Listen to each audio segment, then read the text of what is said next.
If you live in a hot part of the world that has warm water, dressing for kayaking is simple. Your biggest challenge will be staying cool, hydrated, and protected from the sun, and this should be something that you're used to doing.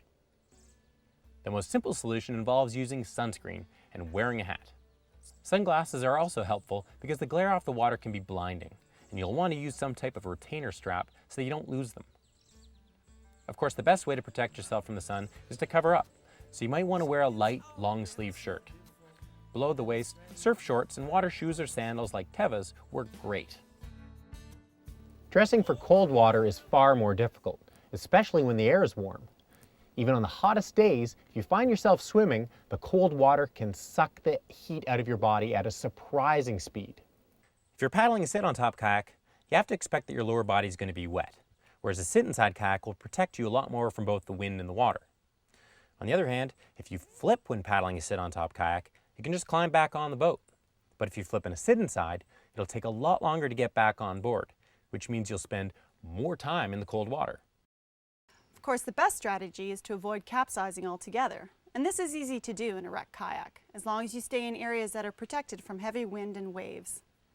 On the other hand, if you're going to paddle a narrow sea kayak in cold water, you should take professional instruction and learn the different capsize recovery techniques.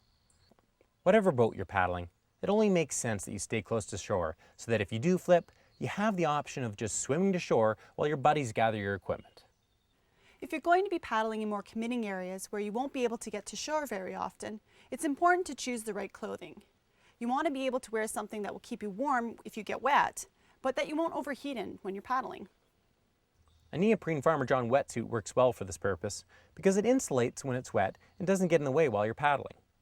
When both the water and air temperature are cold, you have to be aware of the threat of hypothermia and understand that paddling in these types of conditions isn't for everyone.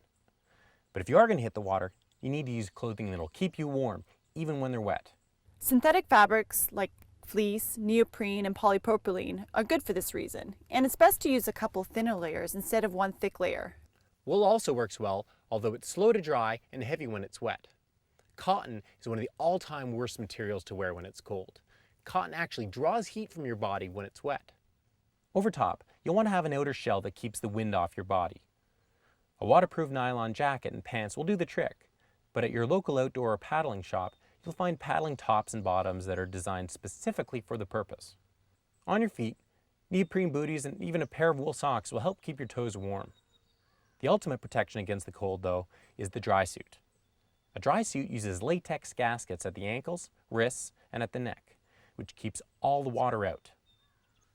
Dry suits are expensive, but if you spend a lot of time paddling in cold conditions, they're well worth the price.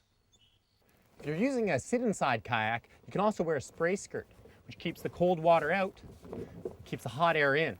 When you're putting on a spray skirt, you want to start at the back and work your way up along the coaming. And then pull the skirt over the front coaming, making sure you leave the ripcord out, because that's what you're going to pull to pop the spray skirt if you do end up flipping.